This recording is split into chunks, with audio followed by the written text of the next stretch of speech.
Hello everyone, स्वागत है आप सभी का टॉपर्स प्राइम चैनल में। आज इस वीडियो में हम पढ़ेंगे स्टैटिक जीके का नेक्स्ट टॉपिक, जिसमें हम जो है पढ़ने वाले हैं भारतीय संविधान के प्रमुख अनुच्छेद।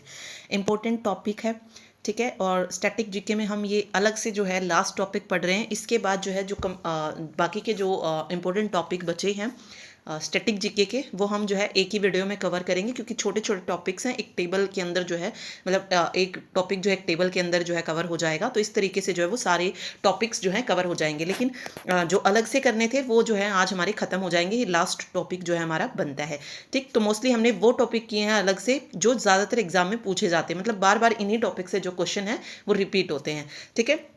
बाकी जो टॉपिक बचते हैं वो इस तरीके के टॉपिक है कि उसमें से कभी किसी टॉपिक में से पूछा जाता है, कभी किसी टॉपिक में से पूछा जाता है। ओके, तो वो हम एक वीडियो में डिस्कस करेंगे। तो इस टॉपिक को आज हम देखते हैं, इंपॉर्टेंट है। और आर्टिकल से 2 से 3 क्वेश्चन आपको हर शिफ्ट में देखने को मिलेगा, ठीक है। तो 2 से 3 भी पूछा जा सकता है और एक क्वेश्चन तो आपको आएगा ही आएगा। तो चलिए शुरू करते हैं। देखिए, अनुच्छेद को पढ़ने से पहले जो है हमें ये पता होना चाहिए कि टोटल अनुच्छेद कितने थे हमारा जो मूल संविधान था उसमें, ठीक है। तो देखिए, संविधान में अगर हम बात करें तो संविधान में कितने भाग हैं। एक मिनट। संविधान के अंदर जो है 22 भाग हैं, ठीक है।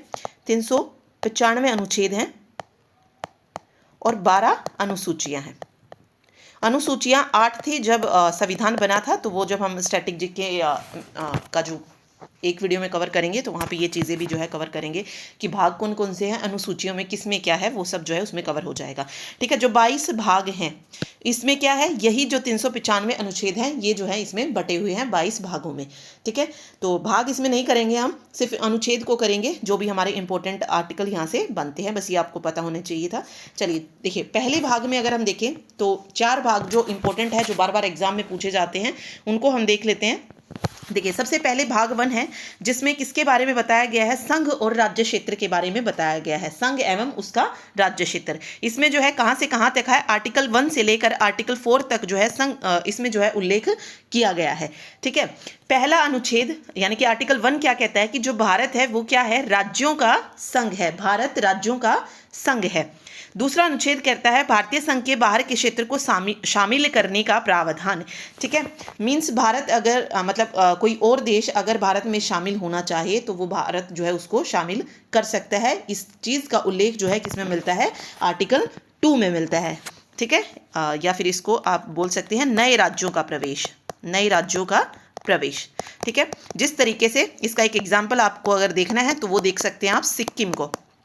सिक्किम पहले भारत का हिस्सा नहीं था, लेकिन बाद में जो है सिक्किम को जो है भारत राज्य में मिलाया गया था, ठीक है। ये याद रखना है आपको। और कई बार ये पूछ लिया जाता है कि सिक्किम को जो है किस संशोधन के तहत जो था ऐड किया गया था। तो सिक्किम को जो है 35वां संशोधन जो हुआ था उसके तहत जो है शहर राज्य का जो है दर्जा दिया गया था। उसके बाद पूर्ण राज्य का दर्जा जो था इसको 36वें संशोधन के द्वारा मिला था, जो कि हुआ था 1975 में। और ये जो 35वां संशोधन हुआ था ये 1974 में हुआ था। ये चीज़ आपको याद रखनी है, ठीक है। तो मीन्स इसमें भारत क्या कर सकता है, बाहरी राज्य को जो है मिला सकता है, तो नए राज्यों का प्रवेश जो है इसमें आ जाएगा। उसके बाद तीसरा अनुच्छेद कहता है किसी राज्य के क्षेत्र नाम बदलने व किसी अन्य प्रकार परिवर्तन संसद को शक्ति।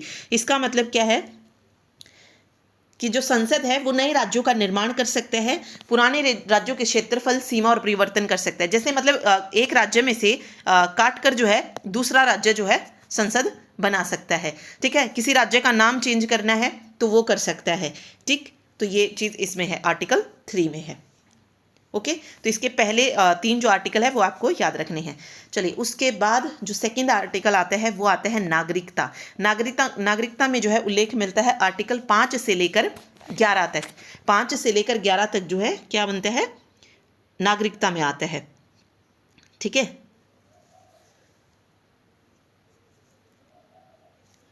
ओके, देखिए 5 से 8 जो आर्टिकल है ये क्या बताते हैं कि 26 जनवरी यानी कि जो हमारा संविधान लागू हुआ था 26 जनवरी 1950 के पहले कोई भारत का नागरिक है या नहीं, ये हमें आर्टिकल 5 से लेकर 8 तक पता चलता है। और 9 से 11 से हमें क्या पता है, पता चलता है कि 26 जनवरी 1950 के बाद कौन भारत का नागरिक होगा, कौन भारत का नागरिक होगा, ये हमें आर्टिकल 9 से 11 में पता चलता है। ठीक है, सबसे पहले हम आर्टिकल 5 की बात करते हैं। सॉरी, एक मिनट। ओके, आर्टिकल 5 क्या कहता है? संविधान के लागू होने के समय निवास नागरिकता। ठीक है, संविधान के लागू होने के समय पर नागरिकता। ठीक,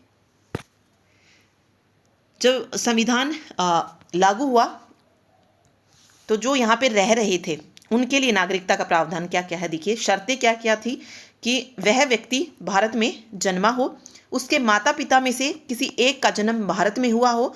तीसरी शर्त क्या थी कि संविधान के लागू होने के कम से कम 5 वर्ष पहले से भारत में निवास कर रहा हो।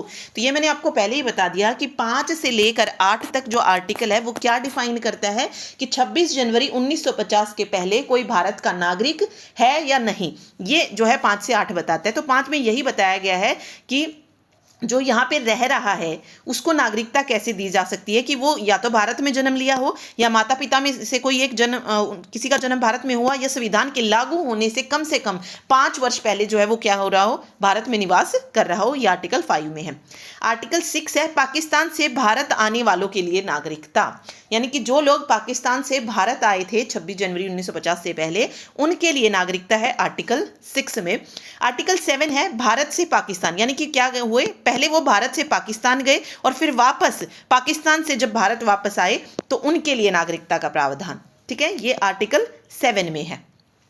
ठीक, मीन्स जब भारत आजाद हुआ तो फिर वो क्या गए, भारत से पाकिस्तान गए, और फिर पाकिस्तान से जब दोबारा वापस भारत आए तो उनके लिए जो नागरिकता का प्रावधान था वो किसमें है, आर्टिकल 7 में है।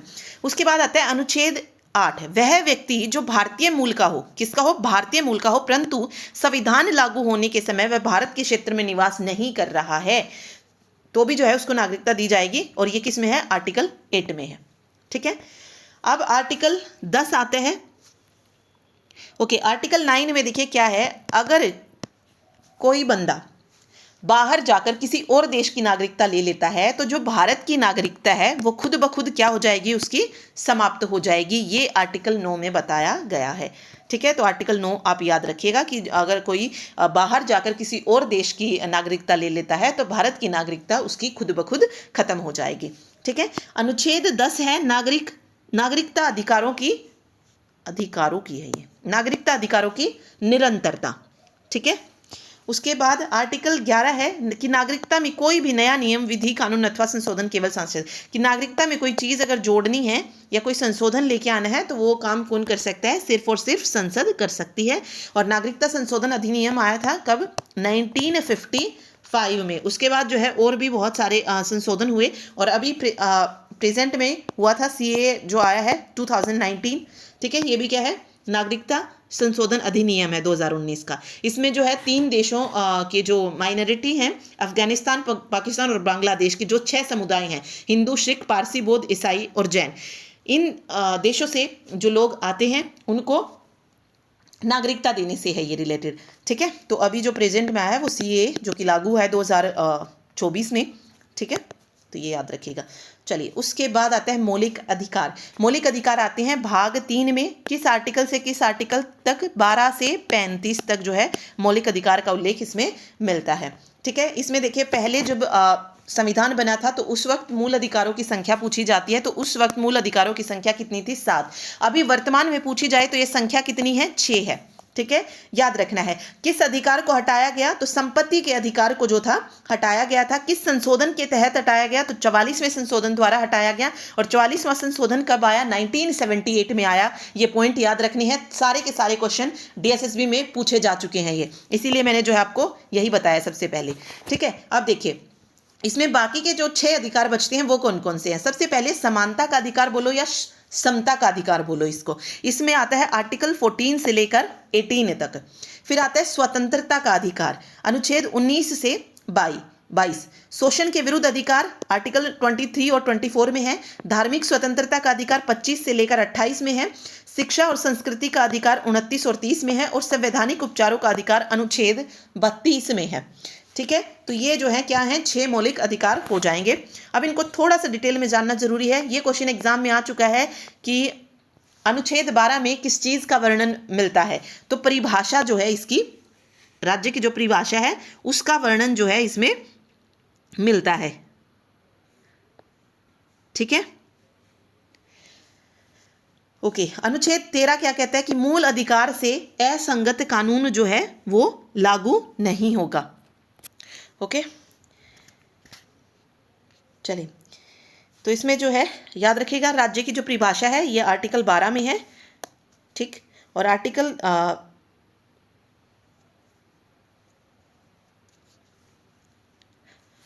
13 में क्या है, असंगत कानून, यानी कि जो मौलिक अधिकार दिए गए हैं उनको जो है खत्म नहीं किया जा सकता है। ठीक है, मतलब सुरक्षा की गारंटी जो है मौलिक अधिकारों की जो देता है वो आर्टिकल 13 होता है।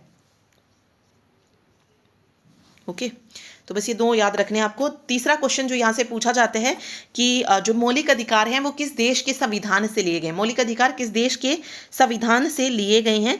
तो मौलिक अधिकार जो है ये यूएसए के संविधान से लिए गए हैं। किसके संविधान से लिए गए हैं, अमेरिका के संविधान से लिए गए हैं। ये आपको याद रखना है। ठीक है, ओके। साथ साथ जो मौलिक अधिकार है वो क्या है, प्रवर्तनीय है, स्थायी नहीं है। प्रवर्तनीय है, स्थायी नहीं है। ठीक है, ओके। चलिए, अब हम इनको थोड़ा सा डिटेल में पढ़ते हैं। सबसे पहले आता है समानता का अधिकार। समानता का अधिकार है, अनुच्छेद 14 कहता है कानून के समक्ष समानता या विधि के समक्ष समानता। मीन्स कानून की नज़र में क्या है, सब बराबर हैं, कोई भी कानून से क्या है, बड़ा नहीं है, कानून सबसे बड़ा होता है।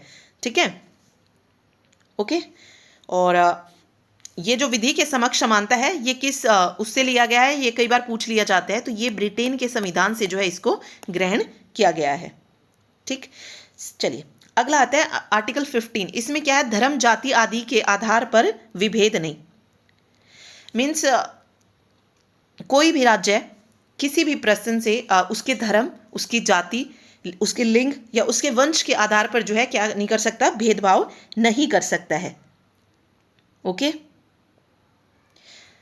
किसी भी जगह पे सिर्फ जो राज्य है, राज्य में कहीं पर भी, चाहे वो दुकान में है, चाहे किसी क्या बोलते हैं उसको, होटल में है, ढाबे पर है, कुएं पर है, नदी घाट पे है, रोड पे है, कहीं पर भी जो है उसके साथ भेदभाव जो है नहीं किया जा सकता है धर्म जाति के आधार पर।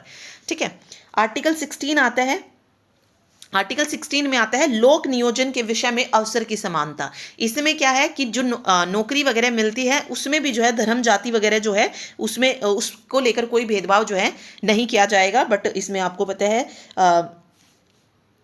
वो भी है, आरक्षण भी जो आता है। तो ये आर्टिकल किस में आता है, 16 के 4 में जो है वो आरक्षण की बात जो है बताई गई है। किसको, एसटी, एससी, एसटी और ओबीसी।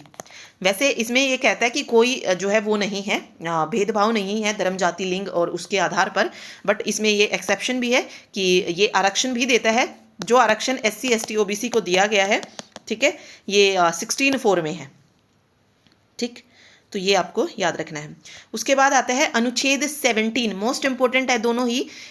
17 में है अस्पृश्यता का अंत और आर्टिकल 18 में है उपाधियों का अंत। उपाधियों का अंत यानी कि कोई भी राज्य ऐसा नहीं है कि खुद से जो है कोई भी उपाधि किसी को भी जो है दे देगा, या तो वो केंद्र की तरफ से दी जाएंगी, ठीक है, या फिर कोई भी बंदा ऐसे ही किसी देश, दूसरे देश से भी जो है क्या नहीं ले सकता, उपाधि ग्रहण नहीं कर सकता है। ठीक है, ओके। तो राज्य जो है वो उपाधि नहीं दे सकता है, बट वो सम्मान दे सकता है, सम्मान दे सकता है। ठीक, चलिए उसके बाद आता है स्वतंत्रता का अधिकार, जो कि किससे कहाँ से कहाँ तक है, 19 से लेकर 22 तक जो है स्वतंत्रता का अधिकार दिया गया है। अब ये पूछा जाता है कि आर्टिकल 19 में कितनी स्वतंत्रताओं की बात की गई है। तो 6 तरीके की स्वतंत्रता इसमें बताई गई हैं। तो देखिए 19 में क्या है, अभिव्यक्ति की आज़ादी, ठीक है, बोलने की स्वतंत्रता। तो इसमें 6 स्वतंत्रताएं हैं। देखिए फर्स्ट है बोलने की स्वतंत्रता, यानी कि भाषण और अभिव्यक्ति की, यहाँ पे आपको ऐसे भी मिल सकता है, भाषण एवं अभिव्यक्ति की स्वतंत्रता, ये किस में मिलेगी, 19(1) में। दूसरा है एक जगह इकट्ठा होने की स्वतंत्रता मीन्स शांतिपूर्ण और हथियार रहित जो है कोई भी सम्मेलन अगर करना है तो वो किया जा सकता है, 1902 में ये है। उसके बाद है सभा व समूह बनाने की स्वतंत्रता, मतलब अगर कोई सभा बुलाना चाहता है, संघ बनाना चाहते हैं, सहकारी समितियां बनाना चाहते हैं तो वो अधिकार भी है। ओके, उसके बाद 91 के डी में, इसमें देखो ये ऐसे आता है 91 का ए, 91 का 2 का, सॉरी 1 का बी, 1 का सी, 1 का डी, मतलब एग्जाम में ऐसे भी दे सकते हैं आपको, तो ये आपको याद रखना है, ठीक है, कि ए में क्या है, बी में क्या है। फिर डी में देखो 19(1) के डी में क्या है, घूमने की आज़ादी, ठीक है, कि भारत के किसी भी राज्य क्षेत्र में क्या है, घूमने का अधिकार है, ठीक है। भारत में निवास, भारत के राज्य क्षेत्र में जो है कहीं पर भी बसने का जो अधिकार है वो दिया गया है। और इसके बाद है आजीविका का आधार, ठीक है, ये जी में है, आप ये याद रखिएगा, ये ई हो गया यहाँ पे, ये जी में है। एफ में क्या था, एफ में यहाँ पे दिया गया था संपत्ति का अधिकार, जो कि हटा दिया गया था, तो 91 एफ में संपत्ति का अधिकार था तो वो नहीं है, तो यहाँ पे अभी क्या है, आजीविका का अधिकार 1 जी में है, ई के बाद जी, ये चीज़ आपको याद रखनी है, ठीक है। चलिए, अनुच्छेद 20 क्या कहता है, अपराधों के लिए दोष सिद्धि के संबंध में संरक्षण, ठीक है। दोष सिद्धि के संबंध में मतलब इसमें क्या कहा गया है कि अगर आपने एक अपराध किया है तो उसके लिए क्या मिलेगी, एक अपराध के लिए एक सजा, ठीक है, और जो भी सजा मिलेगी वर्तमान कानून के तहत होगी। मीन्स जब आपने अपराध किया है, ठीक है, जब आपने अपराध किया है उस वक्त जो भी कानून था उसी के तहत जो है आपको सजा होगी, ठीक। चलिए, उसके बाद आता है आर्टिकल 21, जिसमें दिया गया क्या है, जीवन का अधिकार, या इसमें ना कई बार आपको देखने को मिलता है प्राण एवं दैहिक स्वतंत्रता का अधिकार, इस तरीके से भी दे सकते हैं, प्राण एवं दैहिक स्वतंत्रता का अधिकार किस आर्टिकल में है, तो आर्टिकल 21 में है, ठीक है।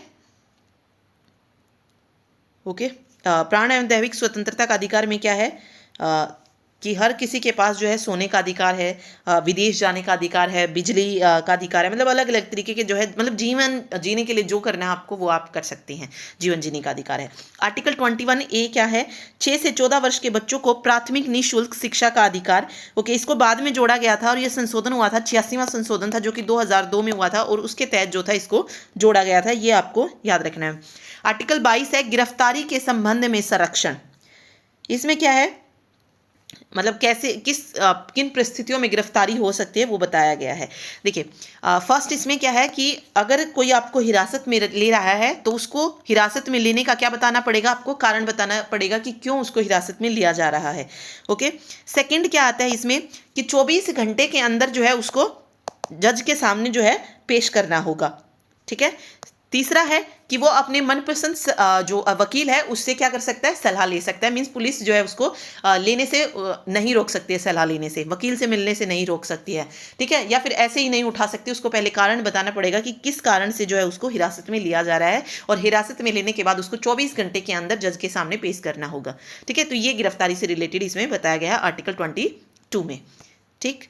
तो ये था स्वतंत्रता का अधिकार। अब आता है शोषण के विरुद्ध अधिकार, जिसमें 2 आर्टिकल आते हैं, अनुच्छेद 23 और अनुच्छेद 24। मानव व्यापार, जबरन व बंधुआ मजदूरी पर रोक। ओके, अनुच्छेद 23 में जो मानव का व्यापार किया जाता है, ठीक है, या उन्हें बंधक बनाया जाता है, बंधुआ मजदूर बनाया जाता है, उस पर जो है रोक लगाता है आर्टिकल 23। आर्टिकल 24 है 14 से कम उम्र के बच्चों के श्रम, यानी कि 14 से जो कम उम्र के बच्चे हैं वो किसी भी फैक्ट्री वगैरह में जो है काम नहीं कर सकते हैं, जोखिम भरे स्थानों पर जो है निषेध है उनका काम करना, तो ये इसमें बताया गया है आर्टिकल 24 में। चलिए, उसके बाद आता है धार्मिक स्वतंत्रता का अधिकार, जिसमें सबसे पहले आता है आर्टिकल 25, धर्म को मानने, आचरण व प्रचार का अधिकार। इसको मतलब क्या है कि कोई भी बंदा जो है किसी भी धर्म को क्या कर सकता है, मानने की स्वतंत्रता जो है रखता है, वो जिस भी धर्म को मानना चाहे वो मान सकता है, ठीक है। तो ये आर्टिकल 25 में है। आर्टिकल 26 में है धर्म के प्रबंधन का अधिकार, मीन्स वो अगर धार्मिक कार्य करना चाहता है तो वो कर सकता है, उसकी स्वतंत्रता उसके पास है। अनुच्छेद 27 है किसी भी धर्म की जो वृद्धि है उसको मतलब कर नहीं देना है, ठीक है, मतलब धार्मिक कार्य के लिए जो धन दिया जाता है उस पर जो है कोई भी टैक्स जो है नहीं लगेगा। ये आर्टिकल 27 में है। आर्टिकल 28 है धार्मिक शिक्षा व उपासना में उपस्थित होने की स्वतंत्रता नहीं।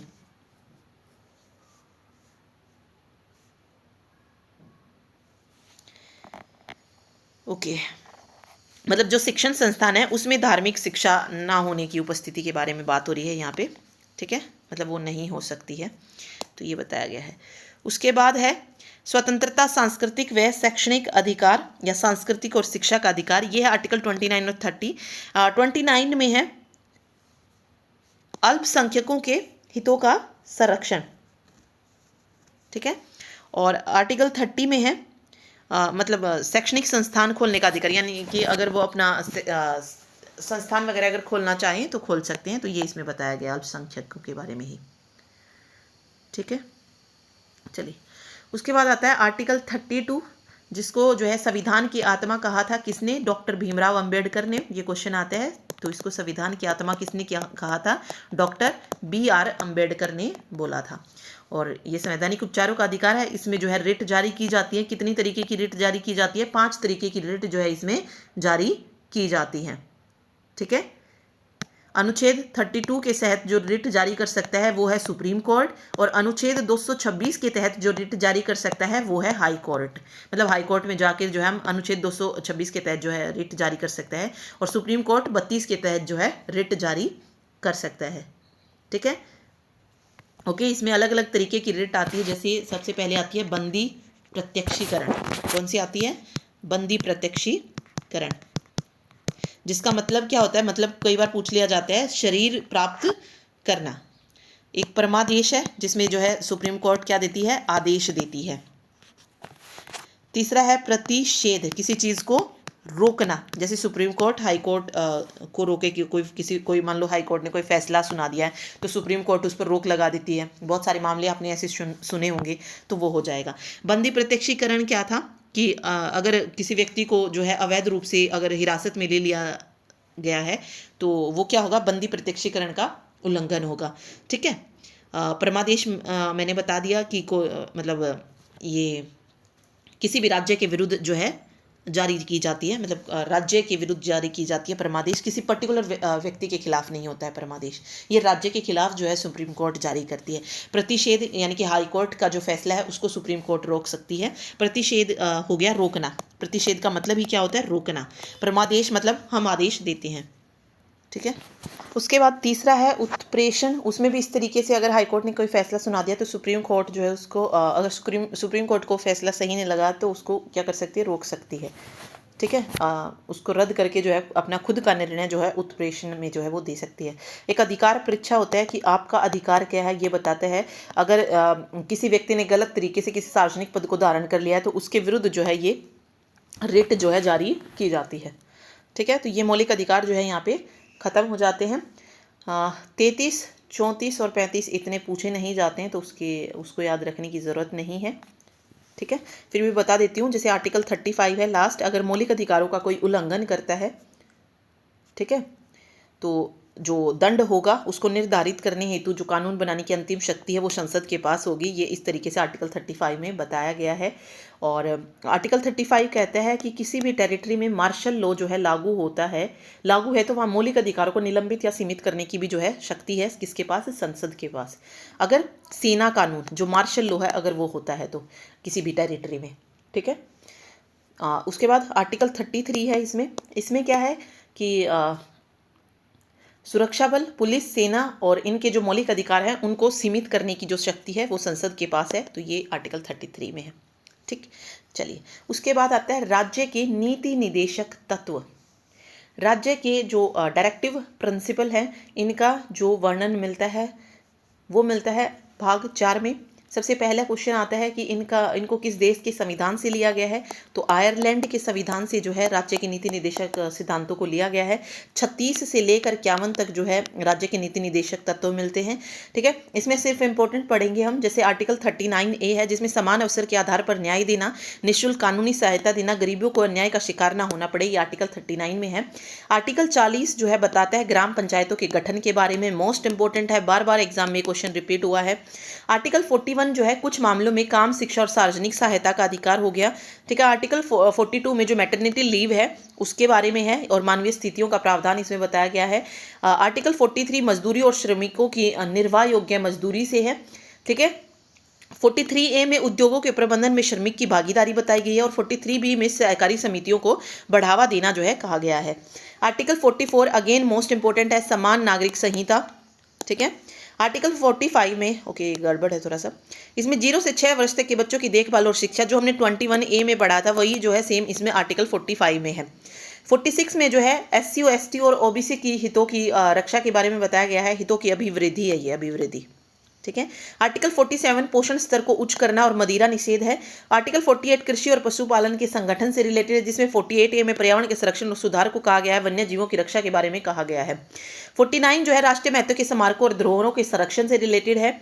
50 में न्यायपालिका और कार्यपालिका का पृथक्करण बताया गया है। 51 अंतर्राष्ट्रीय शांति के बारे में है, तो अगेन मोस्ट इंपॉर्टेंट है ये, बाकी ये सारे इंपॉर्टेंट है। DSB में तो ये सारे ही आ चुके हैं, 40, 41, 42 मोस्ट इंपॉर्टेंट आ चुके हैं एग्जाम में और मैंने करवाई भी है। जो हम जनरल सिलेक्शन में प्रीवियस ईयर के जो क्वेश्चन करते हैं उसमें सारे क्वेश्चन आ चुके हैं डायरेक्टिव प्रिंसिपल से। ठीक है, चलिए उसके बाद आता है मौलिक कर्तव्य। मौलिक कर्तव्य देखेंगे आप तो किस समिति के अनुसार बनाए गए थे, स्वर्ण सिंह समिति के अनुशंसा पर 42वें संविधान संशोधन 1976 द्वारा इनको शामिल किया गया। यहाँ से क्वेश्चन आया कि मूल संविधान में कितने मौलिक कर्तव्यों का वर्णन है, तो कितना आएगा 0। ठीक है, क्योंकि ये 42वें संशोधन के तहत जो थे जोड़े गए थे। किस समिति की अनुशंसा पर, स्वर्ण सिंह समिति की अनुशंसा पर। ठीक है, अनुच्छेद 51A में मौलिक कर्तव्यों को शामिल किया गया। जब जोड़ा गया तो 10 मौलिक कर्तव्य थे और अभी वर्तमान में इनकी संख्या कितनी है, 11 है। ये भी आपको याद रखना है।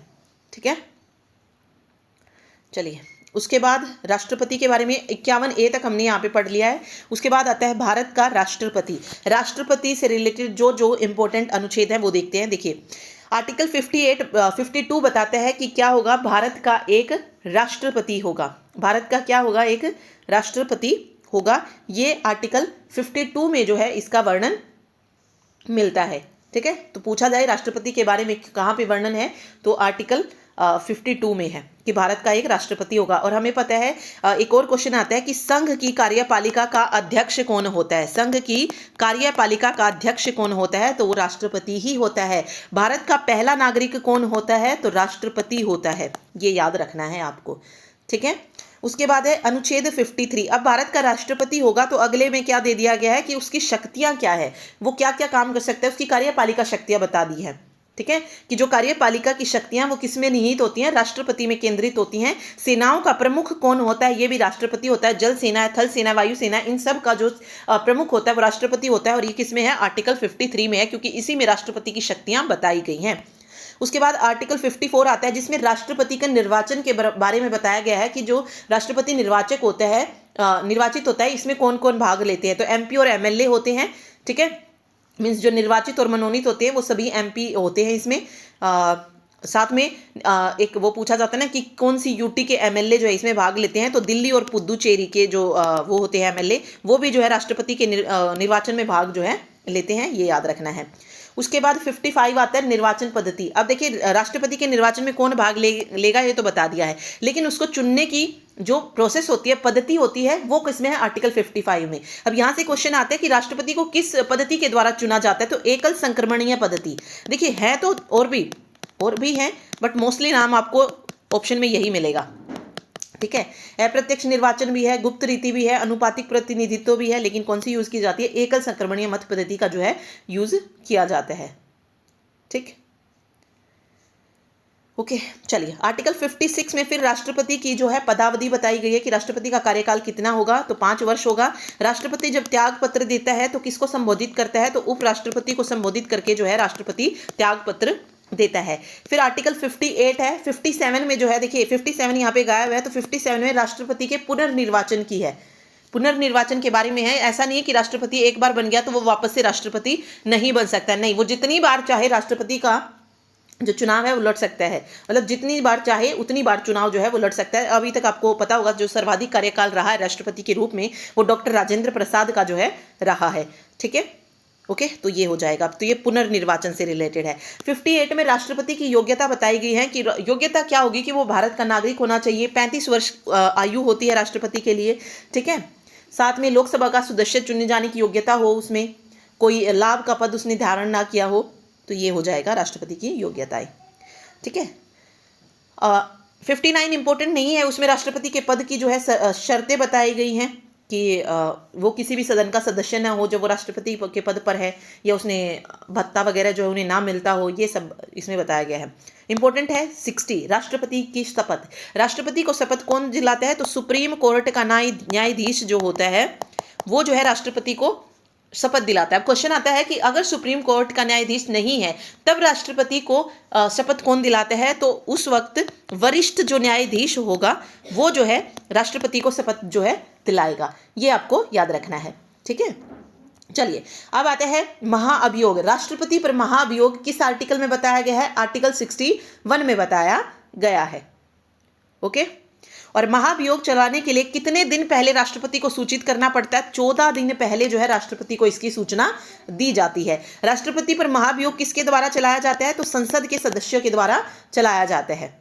ठीक है, और जो महाभियोग है ये किसी भी सदन में लाया जा सकता है, यानी कि लोकसभा में भी और राज्यसभा में भी। लेकिन अगर यही चीज उपराष्ट्रपति पर लगाई जाती है तो वो सिर्फ राज्यसभा में लाया जाएगा, क्योंकि उपराष्ट्रपति वहां का क्या होता है? पदेन सभापति होता है। लेकिन राष्ट्रपति पर अगर महाभियोग चलाना है तो इस चीज को लाने के लिए, मतलब ये जो प्रस्ताव है ये लोकसभा में भी लाया जा सकता है और राज्यसभा में भी लाया जा सकता है। किसी भी सदन में ये प्रस्ताव लाया जा सकता है महाभियोग चलाने का। ठीक है, और इस पर फिर जो है कितने लोगों के हस्ताक्षर चाहिए? तो 1/4 सदस्यों के हस्ताक्षर जो है इसमें चाहिए होते हैं महाभियोग के लिए, राष्ट्रपति पर महाभियोग चलाने के लिए।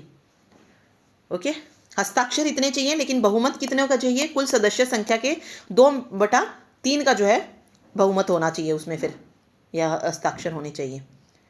ठीक है, अगर वो हो जाते 2/3 सदस्यों के हस्ताक्षर जो टोटल है उसके 2/3 सदस्यों के, तब क्या होगा? और ये चीज़ दूसरे सदन से भी पास हो जाती है तो उस स्थिति में राष्ट्रपति को अपने पद से क्या होता है? हटना पड़ता है। ठीक, ओके।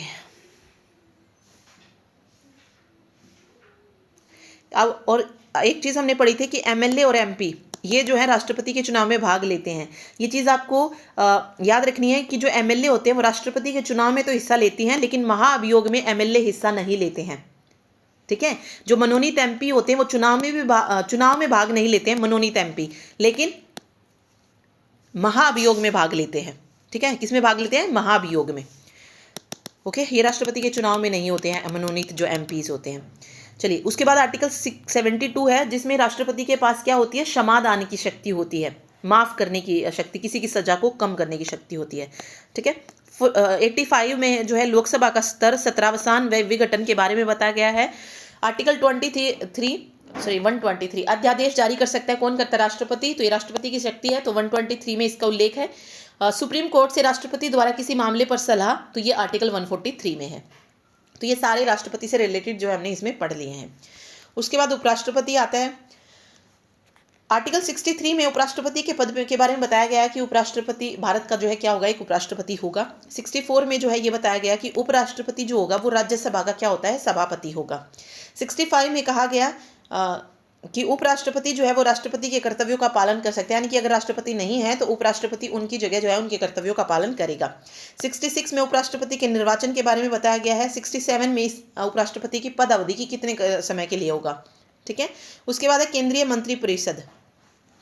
आर्टिकल 74 राष्ट्रपति की सहायता के लिए एक मंत्रिपरिषद होती है जिसका प्रमुख कौन होता है? प्रधानमंत्री। पूछा जाता है प्रधानमंत्री का उल्लेख किस आर्टिकल में मिलता है? तो आर्टिकल 74 में मिलता है।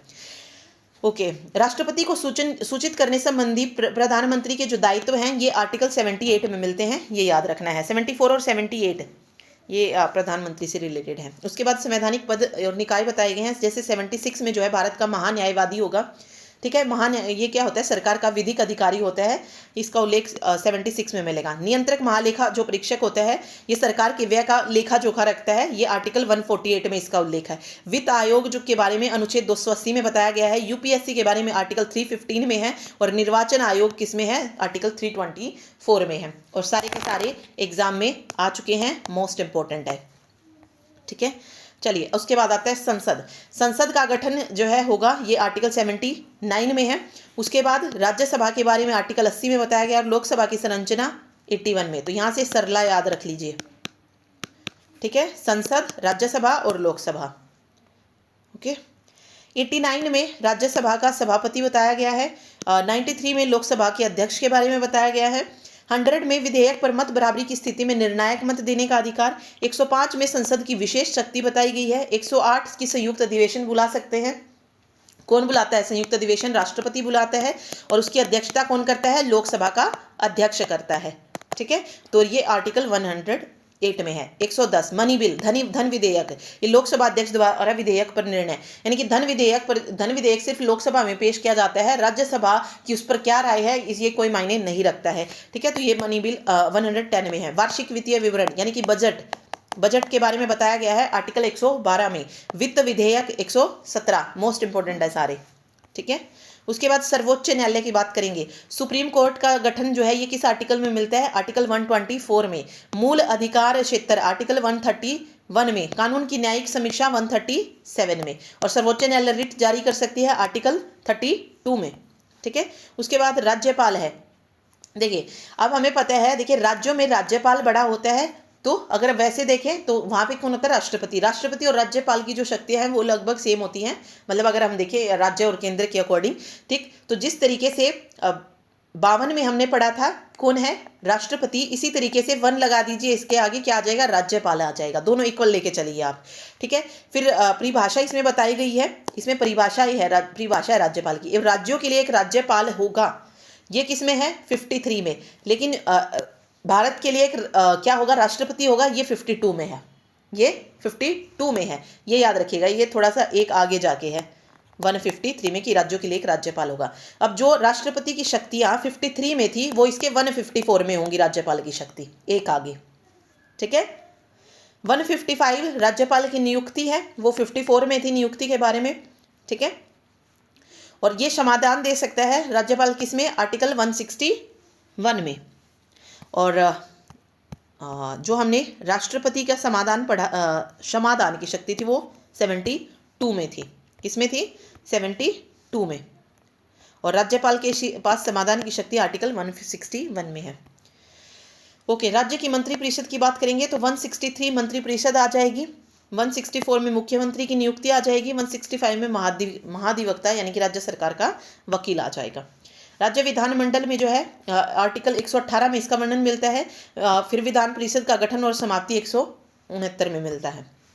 उच्च न्यायालय संबंधी देखिए, हाईकोर्ट का गठन के बारे में आर्टिकल 216 में बताया गया है। मूल अधिकार के संरक्षण के लिए जो रिट जारी की जाएगी वो 226 में की जाएगी, जो हमने ऊपर पढ़ ली थी। 32 में जो है सुप्रीम कोर्ट जारी करती है और इसमें उच्च न्यायालय करती है। फिर केंद्र राज्य संबंध है। राज्य सूची पर संसद द्वारा कानून बनाने का प्रावधान आर्टिकल 249 में है। नदी जल विवाद आर्टिकल 262 में है। अंतरराज्यीय परिषद आर्टिकल 263 में है। संचित निधि 266 में है। आपातकालीन निधि 267 में है। ये भी सारी इंपॉर्टेंट है। ठीक है, उसके बाद लोकसभा और राज्यसभा में आरक्षण देखिए। लोकसभा में एससी और एसटी को जो आरक्षण है यह आर्टिकल 330 में मिलता है। राज्य विधानसभा में एससी एसटी आरक्षण 332 में मिलता है। सेवा और पद में एससी एसटी आरक्षण आर्टिकल 335 में इसका वर्णन है। एससी आयोग और एसटी आयोग जो है ये आर्टिकल 338 और 338A हो जाएगा।